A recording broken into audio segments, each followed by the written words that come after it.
Mike, you still don't even have a girlfriend anyway, right? I've always been the butt of jokes. At the reunion, an elite classmate looked down on me. I missed you so much I came to see you. Immediately after, a classmate is astonished when he sees the woman who appears. You're really lame, you know. Ha ha ha ha. I awkwardly laughed off the comments without knowing how to respond. My name is Mike. I am a man who will turn 40 this year, whose only strengths are that I was always earnest and have worked hard in my studies. As you can guess, I've been teased ever since I was in school. I've consistently been made fun of by both men and women. Mike, you're really a lame guy. Seriously, you're not dull at all, and I pity you. They always teased me like this, and I couldn't even deny it. I just laughed and acted like a fool every time. I was pathetic, frustrated, but most of all I was always upset with myself for laughing it off and not talking back. I've always loved learning, and I was the top student in my grade. Thanks to that, I was able to get into a well-known university. In college life, I was not teased at all. I was feeling somewhat deflated because I was so braced for it. I know, it's childish. No one messes with me anymore in college. With that thought, I was at ease with my college life. The same was true when I joined the club, and I was enjoying my life as if my life earlier had been a joke. However, my joyful life dramatically changed at a certain point. I coincidentally overheard shocking words from a friend. Mike is pitiful, isn't he? His face is just ugly. Woman from the same club, whom I was quite fond of, was talking about me like that behind my back.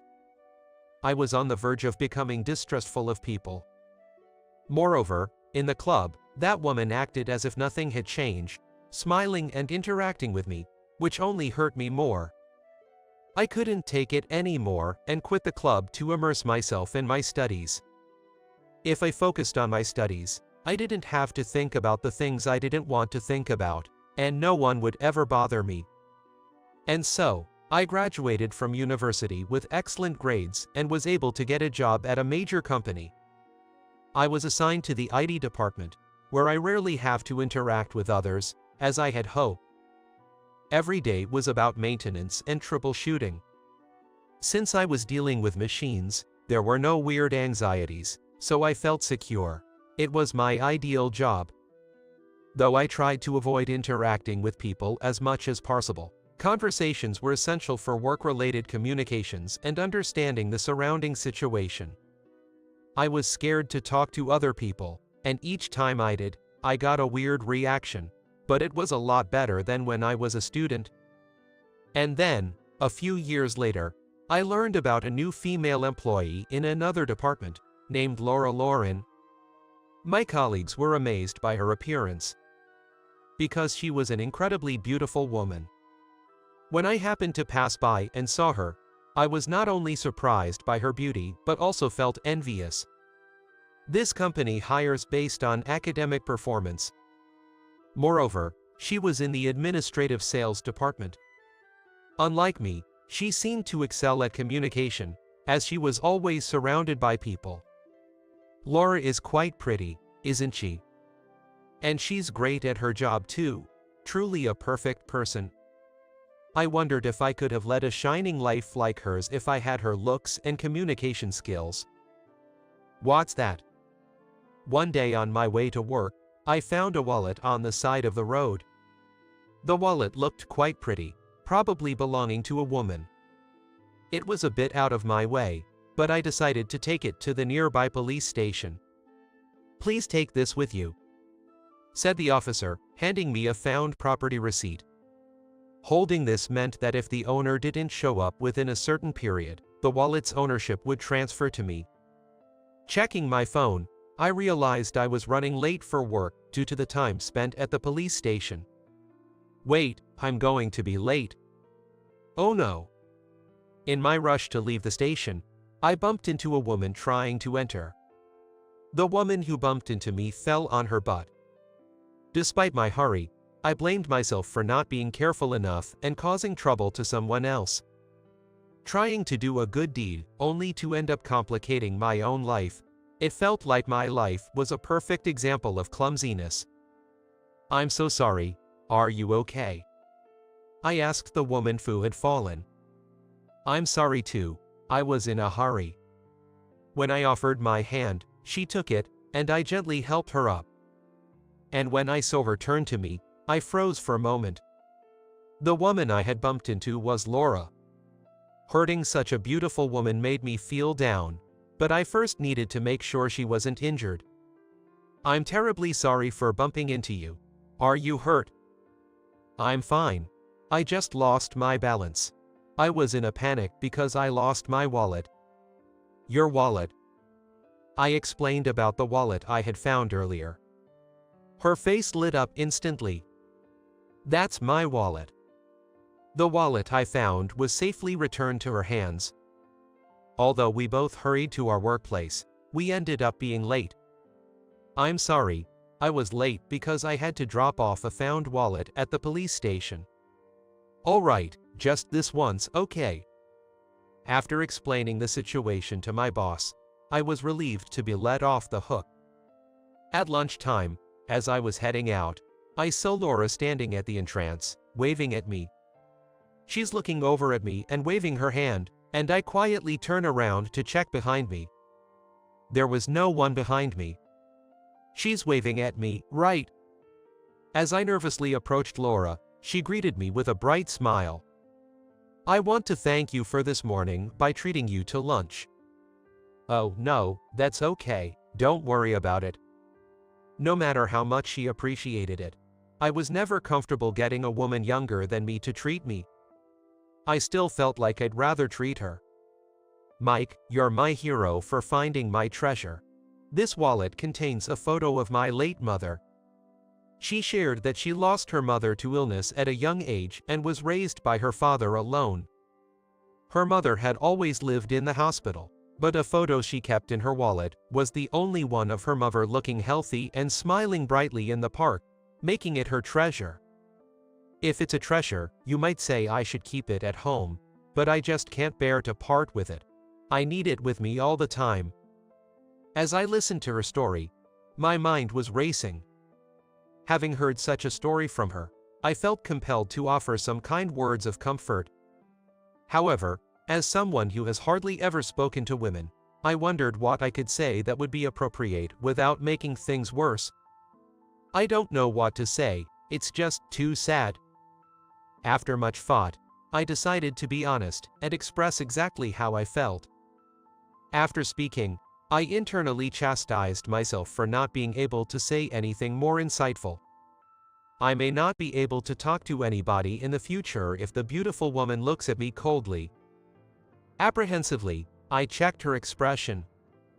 But she didn't seem to be in the worst-case scenario I had imagined. Instead, perhaps pleased by my response, she wore a warm smile. "If you won't let me treat you, I'll bring you some delicious sweets next time." As she said this and left, I once again found myself unable to utter a cool response or even wave goodbye. Here, just as promised. Oh, thank you." Laura indeed brought sweets to my department on another day. They were the kind of expensive-looking sweets you'd find in a department store, and I hesitated for a moment to accept them, but her smiling enthusiasm made me cave in and take them. "Wow, Laura gave you sweets. Man, I wish a beauty like her would give me something too." My colleagues looked on with surprise and envy. Wanting to escape their gazes, I left the workplace as soon as it was time to go home. Once home, I nervously opened the box of sweets. Inside were elegant cookies that could be savored slowly over several days, and even a tin of tea leaves that would be perfect with the cookies. There seemed to be a letter in the box as well. It was written in lovely, handwritten script. "You can count on me if you need anything." Her contact information was written at the bottom of the letter. It seemed I was faced with another dilemma. The letter included her contact information, but I had no idea what to do. I stared at the contact details, paced aimlessly around the room, and even took a bath to try and clear my head. And so I spent a good hour worrying about it. I couldn't help but thank Laura for the cookies, so I made up my mind to contact her. "This is Mike. The cookies and tea were delicious, thank you very much." I texted Laura that was vague no matter how many times I reviewed it.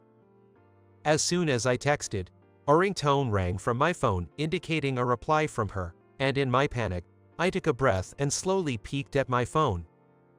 "I'm glad to hear that." Her reply was brief. I was a little embarrassed at how I was feeling now, as this was the first time I had ever exchanged texts with a woman in this way. From that day on, I started receiving texts from her frequently. Each time, I agonized over how to respond, taking my time with each message, though her replies always came quickly. At first, it took me a while, but as we continued to exchange messages, I gradually became more comfortable, and it felt like chatting with a friend. Time passed, and I turned 40. An invitation to my high school reunion arrived, leaving me undecided about attending. In elementary and middle school, many of them had grown up together since childhood, so I was not teased that much, but in high school, I met many people for the first time, and it is no exaggeration to say that I was teased the most. But I'm turning 40, and it's time for me to stop worrying about being messed with. I have no good memories at all, but I thought it would not be right to drag out the past any longer, so I replied to attend the reunion. Since I didn't have any particularly close classmates, I had no idea who would be attending. But once gathered, it was clear who was who. Despite everyone being older, the faint traces of our younger selves were still there. Following the faint traces of our younger selves, I mentally confirmed each person's name. I immediately recognized those who used to tease me. The atmosphere was as if they had simply grown older without truly maturing, chatting amicably around. I tried to keep my distance by sitting far away, but it seemed they were greeting everyone, and they easily spotted me and came over. "Are you, by any chance, Mike?" "Well, yes." He had aged, but his personality seemed unchanged. Sitting beside me with an annoying grin, he started talking. "Whoa, it's that Mike. You're still looking as dull as ever." Ha ha ha ha. My response hasn't changed from the past either, and I just laughed at the appropriate moment and covered it up. Prompted by his voice, a few more classmates came over and joined in. "I've always been good, right? I'm on my way to becoming an elite. I bought this watch with my bonus the other day, and I work for a very huge company. My wife's a real beauty, you know, every day's just fantastic." Several classmates boasted, seemingly trying to one-up me. I responded with a polite laugh, but they asked condescending questions. "Anyway, you're working for a crappy company, aren't you? Because you're a piece of crap, you'll never make it in a big company." "No, I work for a big company too." "What?" As soon as he heard where I work, he apparently didn't like it, and his earlier good mood went away, and now he was grumpily engaging with me. "Come on, you've always been a loser in life. Mike, you still don't even have a girlfriend anyway, right?" At their words, I lift my left hand to prove it. Noticing the ring on my finger, they seemed a bit surprised. But they quickly scoffed and looked at me disdainfully. "Don't be vain, you're Mike anyway." Sure, being single at this age might be embarrassing, but it's not good to lie with a fake ring on your finger, is it? He even messed with me for wearing a fake ring just to impress them. Ridiculous. If that's true, it's too lame. But then, a savior appeared to rescue me from my plight. "Hey, I missed you so much I came to see you." "Huh?" Caught off guard by the sudden embrace from behind, I let out a foolish sound. A woman hugged me from behind, intertwining her arms with mine. "Hello everyone, I've heard about you from my husband." She said hello, and everyone's attention was riveted on her. She was strikingly beautiful and young, leaving them speechless at her sight. But eventually, one cautiously asked, "Well, who is this?" "She's Laura Lauren." "Well, it's Laura Bland now. We got married recently." Since then, Laura and I have grown closer through texting, and we started dating after her somewhat pushy approach.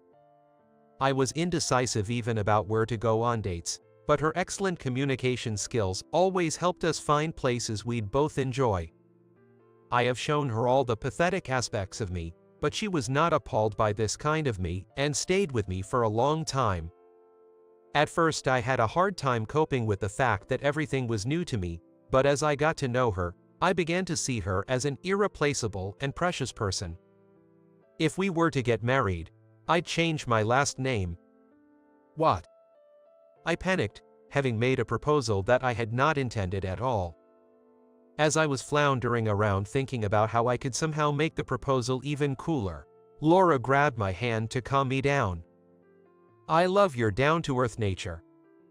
"Laura, you should have absolutely turned a blind eye to the purse I lost at that time, if you considered you were in a hurry to work, but you didn't. I was attracted to you because of your sweet nature," she said, leaving me even more bewildered with her heartwarming words. To add to that, she continued, "I want to change my last name to yours." Hearing her response, I felt a warm sensation deep inside me. Laura accepted me as I was, and I felt like my old self was saved, and I really was grateful to her for that. And to this day, it was Laura who saved me from this situation, and I can't thank her enough at all. I'm sorry to have disturbed you, my dear. No, it's actually perfect timing. The atmosphere here seems a bit off, so I think I'll head home early. Laura's arrival had caused a stir at the reunion. With all eyes on us, the guys nearby seemed frustrated. "Let's go now." I was pulled outside by Laura's unexpectedly strong grip. Outside, the bustle of the indoors was replaced by a serene quiet. "I'm sorry, you seemed troubled yesterday, so I was worried and came to check on you." "No, really, you saved me, thank you." "You should have talked back to them." She must have witnessed everything. I hadn't noticed her, even though she might have been waiting for the right moment to step in. "We've kind of ruined the reunion. How about we go for a drink somewhere before heading home?" We're going on a date now. Where should we go?" "I'm happy to go anywhere as long as I'm with you." Thanks to her, I was able to confront my difficult past. Determined to protect this happiness in our future, I'm motivated to work hard every day. Pathetic. Don't bring your wife around. Upon the sudden arrival of my wife at the office, my boss, who we'll call Michael, laughed in a mocking manner. Michael, my boss, is younger than me, yet he takes every opportunity to harass me. His immature remarks are probably just an extension of his daily behavior. The words that likely slipped out of Michael's mouth unconsciously would shock anyone with common sense. However, my wife, without changing her expression, slowly turned around and handed him a piece of paper. Upon taking a closer look at my wife's face, Michael realized the gravity of what he had done and began to tremble. "Could you possibly be?" "My name is David Miller. I'm a 50-year-old office worker. I live in a condo with my wife. Since we don't have any children, our lives are mostly centered around work. My wife, Sophia, was my high school classmate. We attended one of the top preparatory schools in our hometown. It was a given that after 3 years of intense studying, one would go on to a prestigious university. Sophia, who was in the same class as me for all 3 years, became a close friend after we were seated next to each other in our first year. Studying together before exams, our relationship evolved into something more than friendship but less than romance. "Sophia, you're really good at math and science. I envy how you understand everything in class so easily. It's not like that, but looking at numbers calms my mind. They don't have double meanings or require reading between the lines. The clear rules make it feel safe. It's amazing you can think like that. I'm always barely keeping up, so I don't have the luxury to think so deeply. Sophia consistently achieved top grades in our grade. Partly because of this, I harbored special feelings for her. A mix of admiration and affection, a curious blend of emotions. However, I couldn't bring myself to confess those feelings at the time. One reason was the impending university entrance exams. I figured Sophia had other priorities. Another reason was my family situation. My father worked for a company that suddenly went bankrupt, leaving us without any income. As the situation started to look grim, there was a noticeable exodus of younger employees.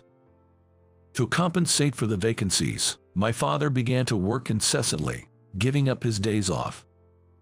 Despite his efforts, the company went under, leaving salaries unpaid. Having dedicated his life to the company, my father had no energy left for job hunting and retreated into seclusion at home. I've decided to give up on university and start looking for a job. Being from a competitive school should help with the job search, I think. I shared my situation with Sophia on our way back from studying at the library one day. I expected her to object, but her reaction was surprisingly supportive. "You'll be fine, David.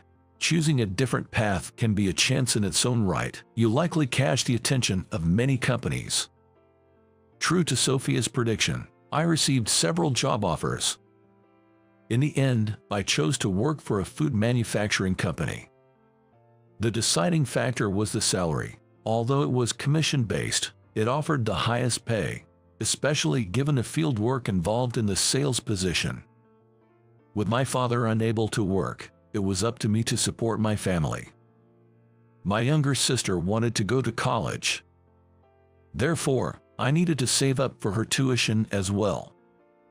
Sophia went on to attend a prestigious national university in New York. She worked as a student intern for a major company in Spain, shining as a star student in her international studies program. Sophia, whose language skills had improved to a native level, effortlessly joined a publicly traded company. She quickly made a name for herself, including a stint at an overseas branch, showing rapid career advancement. Despite our contrasting paths, we continued to stay in touch frequently after graduating from high school. Even as she surged down the elite track, Sophia regarded me as an equal. As a working adult, it's common to meet people who change their attitude based on academic background and income. However, Sophia never behaved like that, and I found myself increasingly drawn to her. It wasn't a matter of who confessed first. Somehow, we naturally became a couple. Then, the summer we both turned 25, we started living together and got married the following year. I had a desire for children, but Sophia, being groomed for a leadership role, was inevitably faced with endless overtime. It was clear that having a child would place a significant burden on Sophia, both in terms of childcare and financially. While I felt envious of families playing in the park, I couldn't bring up the topic of having children. Yet, life with Sophia was happy. We enjoyed moderately luxurious overseas trips once a year and relaxed at spa during long weekend. By the time we were over 40, this had become our norm. The happiness of growing old with Sophia. I had come to be satisfied with this life. My peaceful life with Sophia changed dramatically when we turned 50. Suddenly, a trivial matter led to my demotion to a sales office in the countryside. The reason for my demotion, to put it simply, was jealousy. The majority of employees at my company were university graduates. There were also those with master's or doctorate degrees. Among the men, I was the only one with just a high school diploma. Having been at a competitive school, I was exceptionally hired due to President Johnson's interest. Proud of my effort to not hold others back because of my educational background, I worked harder than most. I studied on my days off to improve my sales skills and even ordered foreign magazines at my own expense to deepen my product knowledge. As a result, my sales performance surpassed many university graduates, making me one of the top performers in the company. Although not as high as Sophia's earnings, I was paid more than most graduates due to the commission-based structure. However, it's true that some employees were not pleased with my success. When employee jealousy peaked, I managed to secure a major contract on my own. But then, for some reason, my manager Alex claimed it was his achievement. Clearly, Alex was lying, but as other employees who were displeased with my achievements jumped on the bandwagon, I was wrongfully accused of habitually stealing contracts. I can't make sense of this, Chris. Despite finalizing the contract myself, it's being claimed otherwise. We can confirm this with the client right now if you contact them. In desperation, I sought help from our department head, Chris, only to find out he was in league with Alex and the others. In fact, Mr. Johnson held me in high regard and often told Chris and Alex to take a leaf out of my book.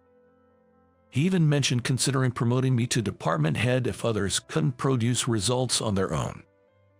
For the university-educated employees, having me, a high school graduate, as their superior was an unbearable humiliation. Thus, Chris and a group of like-minded colleagues conspired to set me up. Mr. Johnson promised to reinvestigate the matter, but even if my innocence was proven, my position in the company was untenable. Changing my work environment could lead to growth in some way. To quell the turmoil within the company, I volunteered to work at the rural sales office.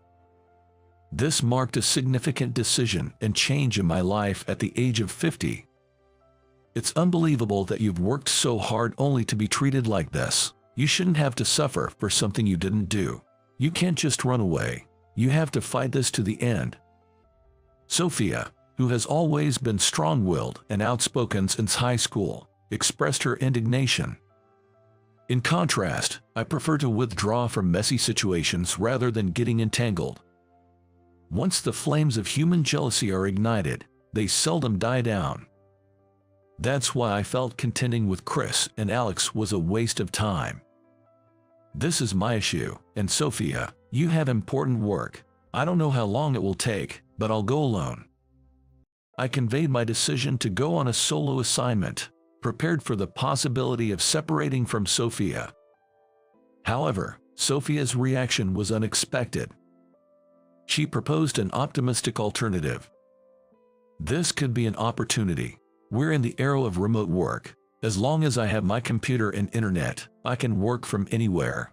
The countryside will have internet, right? If so, I think I should come with you.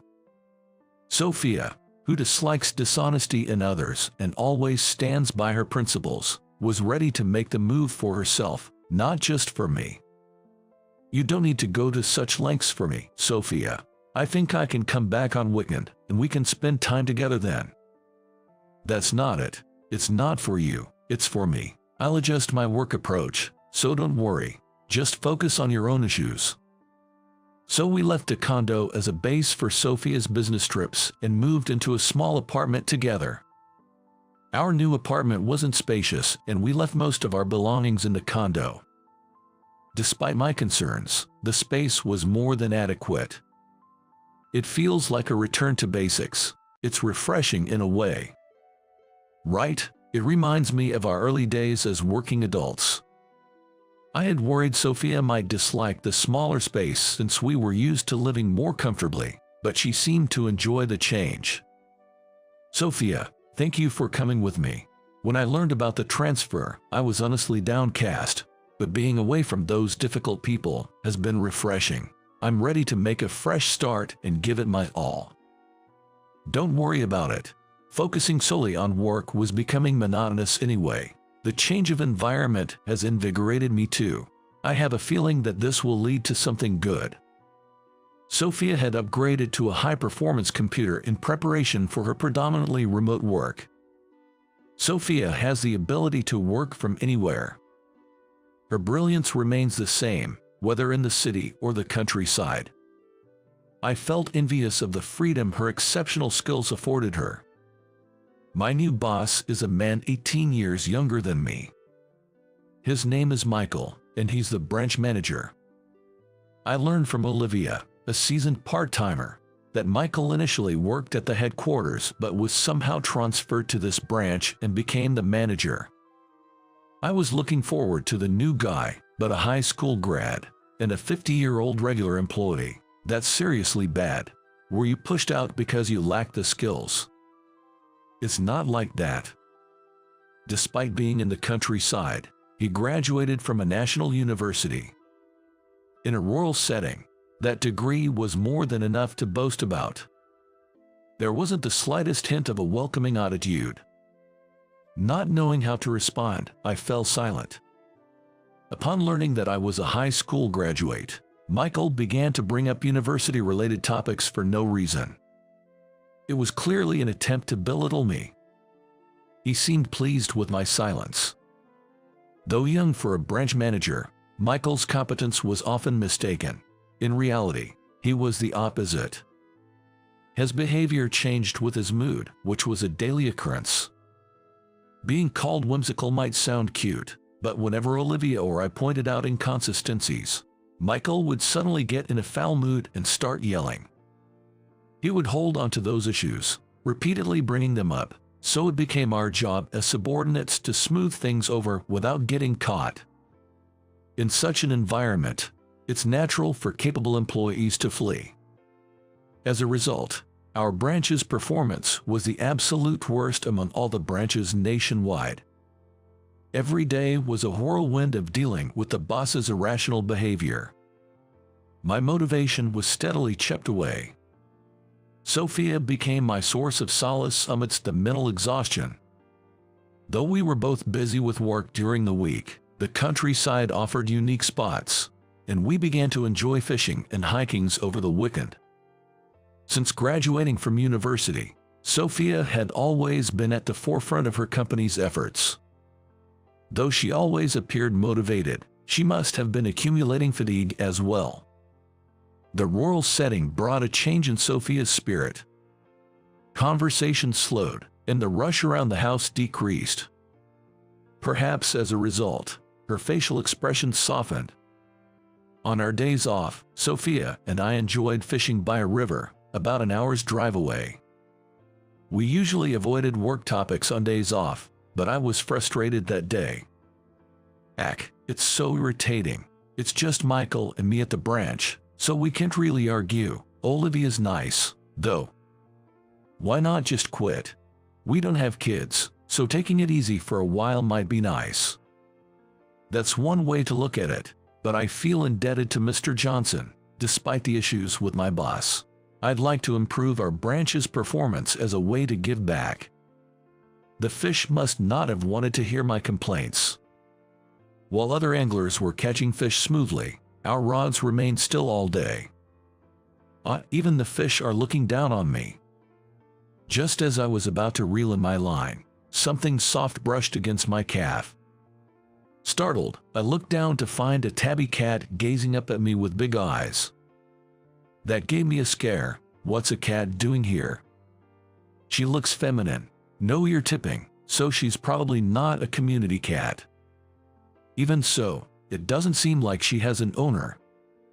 According to regular anglers, she was a stray abandoned by humans. For the past 2 months, she had been living off scraps from the anglers. She looked healthy but a bit thin, which concerned us. People can be so irresponsible. Maybe she thought hanging around here would get her some fish. It's okay now, but it'll get colder. Fewer people will come fishing. I wonder if she'll be all right with her small body. She meowed as if asking for food, but unfortunately, we hadn't caught anything that day. However, we couldn't leave the resilient tabby to fend for herself in such a remote place. When I picked her up, she purred and buried her face in my arms. She gripped me tightly, as if asking never to be let go. She must have been cared for by someone not long ago. I felt a strong urge to protect her. Sophia felt the same. After discussing with our condo's landlord, he mentioned plans to demolish the 50-year-old building in 5 years. He agreed to overlook minor damages like scratched posts as long as we took care of toilet draining. In urban apartments, it's not uncommon for people to be concerned about the smells of pets like dogs and cats, but in the countryside, animals, including livestock, are commonly kept everywhere. As a result, the attitude towards keeping pets was much more relaxed. So, after getting permission from the other residents, our family grew in this way. Initially, we referred to her as Kitty, but after discussing it with Sophia, we decided to name her Bella. She's our long-awaited daughter. We should get her a health check at the vet, just in case. She might have diseases common to cats, and it's better to know now. Right. Living outdoors, diseases are a concern. According to the internet, the nearest vet was about an hour's drive away. So, on Sunday, we took Bella, meowing in her carrier, to the vet. The examination revealed slight malnutrition but no major issues.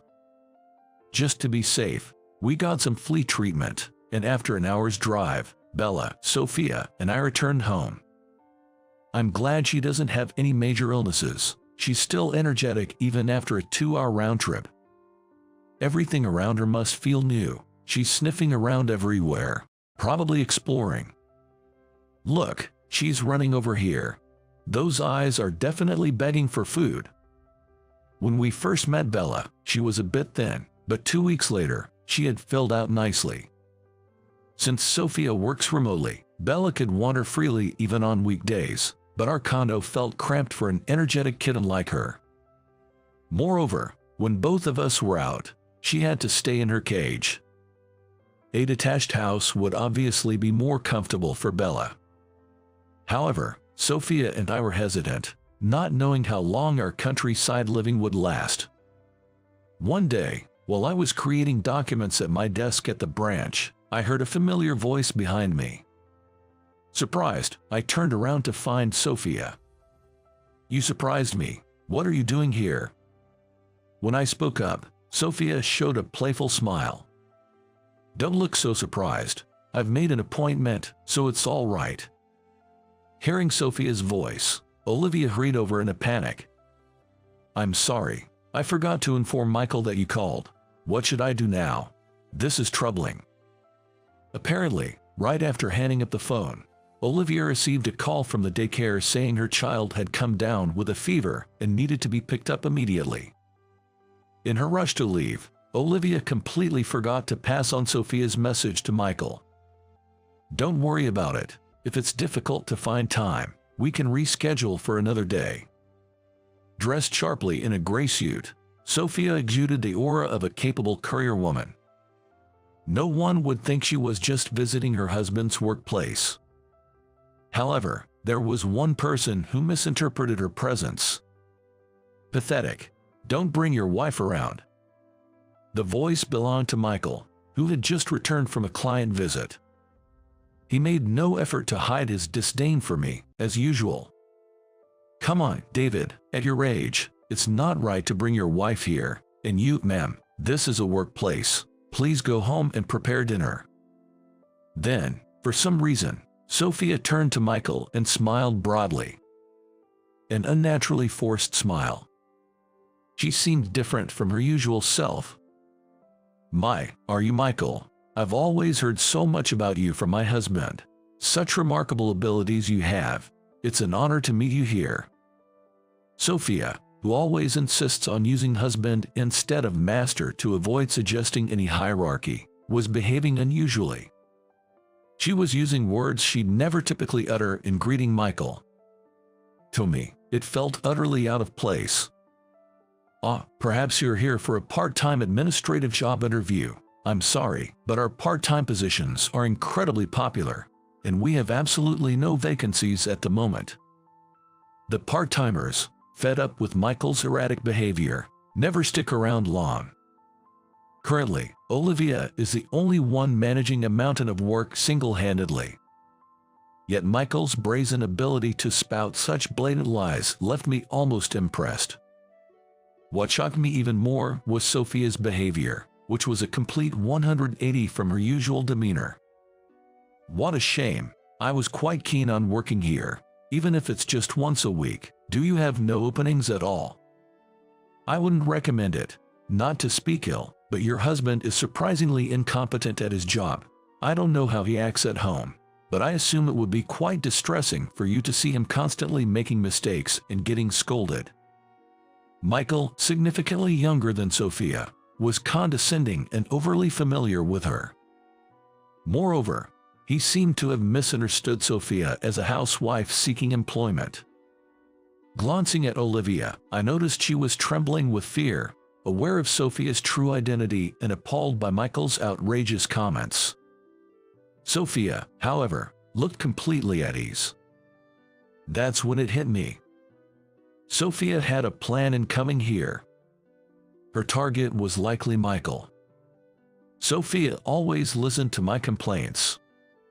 Sophia has always been someone with a strong sense of justice, saying things like wrongdoings must be corrected, and you should talk directly to Mr. Johnson if necessary. However, recently, she's only been listening, without saying anything. Could it be that a dramatic turn of events like in a TV drama is about to unfold? It seemed unlikely that such a scenario would play out here. As I pondered, Sophia turned to me and said, "Which products are you in charge of, David? I was told over the phone last time that there were samples available for tasting." What do you mean?" I stumbled over my words, sounding nothing like a salesman. It's hard for me to switch to formal language with Sophia, given she's my wife. Today is the day we're considering whether we can list your products on the e-commerce site my company operates, right? You've shown us a few items, and there's potential for including 3 of them. Of course, we'll need to discuss pricing. In that moment, I finally grasped Sophia's intention. But Michael was still clueless about what was happening. "Hey, what's the deal with you? Are you impersonating someone? This is a workplace. It's time for you to stop fooling around." Michael, failing to grasp the situation, continued with his disrespectful remarks. Sophia sighed in exasperation at my boss's shameful behavior. With a determined nod, Sophia slowly turned towards Michael. She handed him a small piece of paper. Michael alternated between looking at Sophia's face and the paper. Suddenly, his face turned pale, and he started to tremble. The paper Sophia handed him was her business card. From that, Michael finally realized who Sophia really was. "Could you possibly be? Pleased to meet you. I'm Sophia Miller, the president. I'm sorry for any trouble my husband may have caused you." Sophia greeted him cheerfully, but her voice was a tone higher, making me flinch. Sophia is always kind and smiling, but I know all too well how scary she can be when angered. I wasn't the only one who sensed it. The atmosphere on the sales floor tensed. Michael finally seemed to understand the gravity of his actions. His attitude changed drastically as he began to apologize to Sophia. "Should I really be the one you're apologizing to? Isn't it the employees you've mistreated who deserve the apology? Successful products come from a positive work environment. If the workplace is filled with tension, no hit product will ever emerge. The product itself isn't bad, but it's unlikely to sell. I'm sorry, but we'll have to remove it from our listing. Could you please reconsider? If our president learns of this, I could lose my job, not just miss out on promotions. Even without this incident, you're not fit to be a branch manager.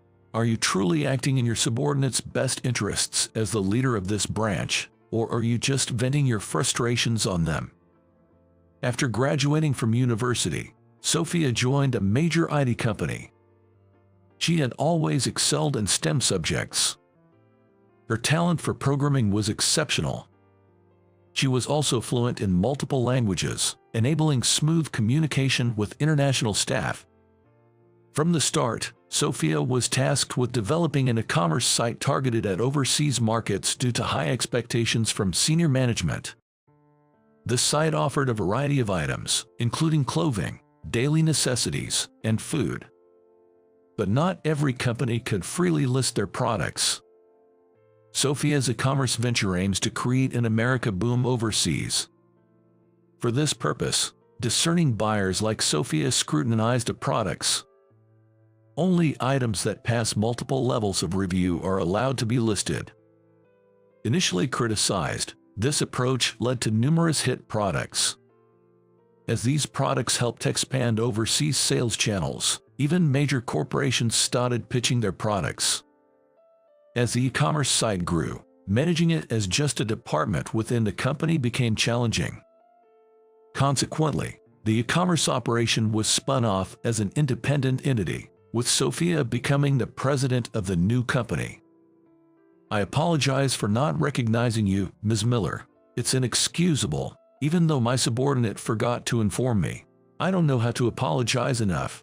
Please reconsider our product listings.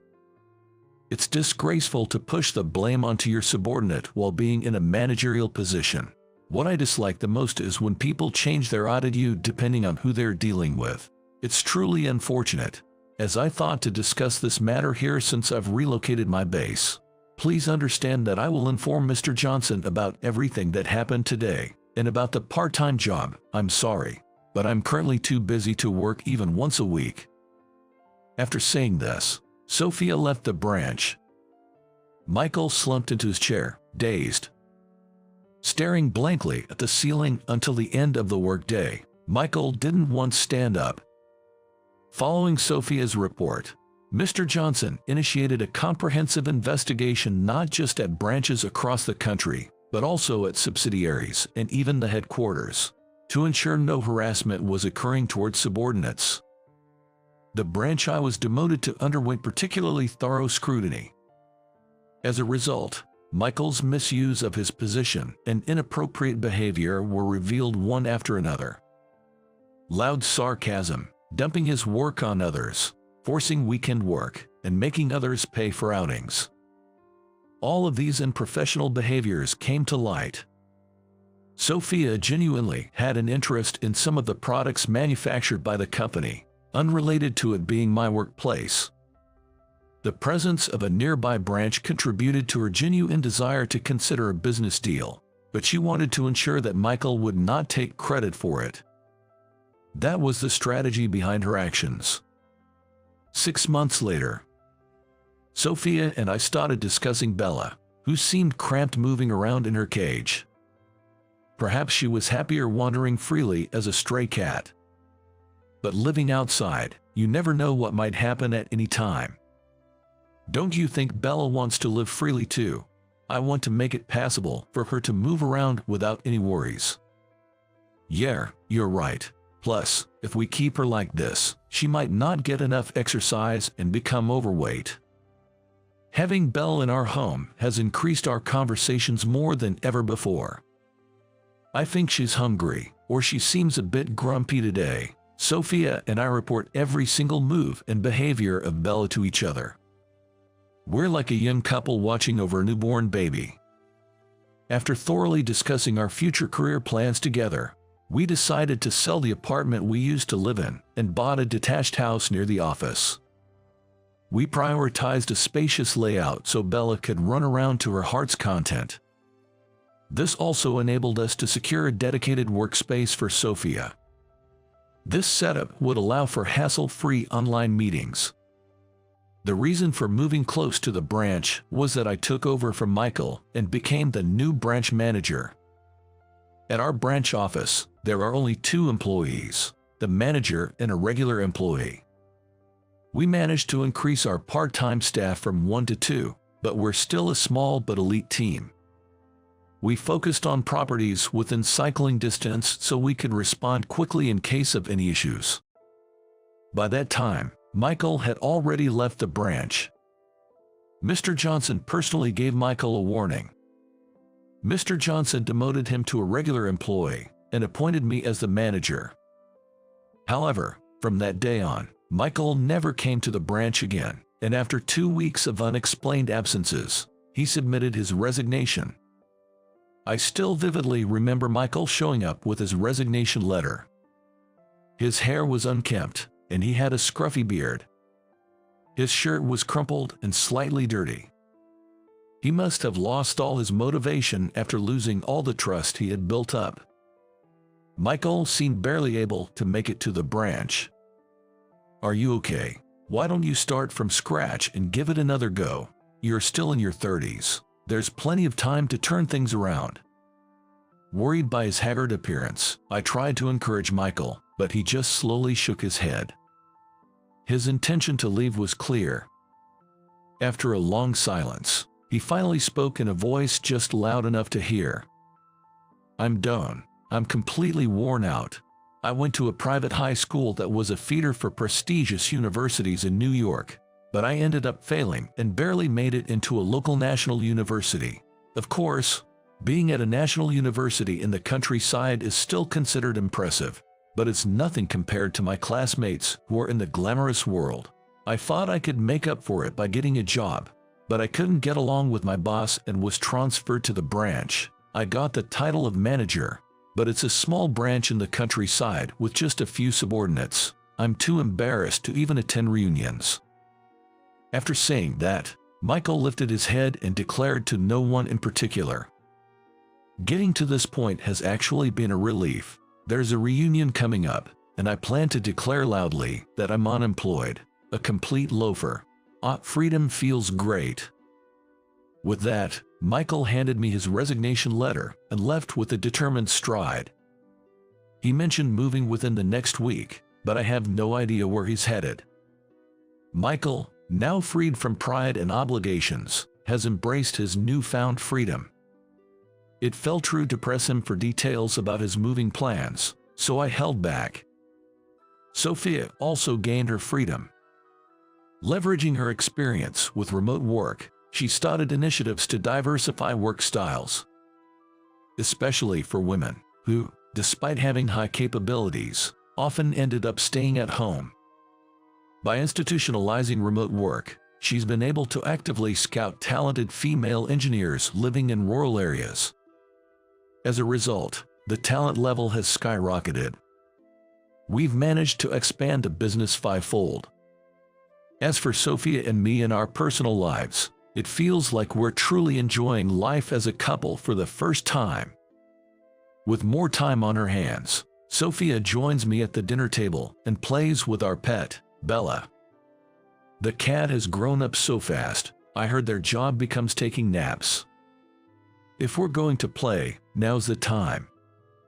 It's like getting a taste of parenting. As the manager of the branch with the lowest sales, I have one goal: to push the sales of this rural branch into the top 5. David, you'll be fine. Making a different choice from everyone else can be a chance in its own way. I'm sure many companies will notice you. I remember the words Sophia said to me when I decided not to go to college. When work is over, I rush home to get back to Sophia and Bella.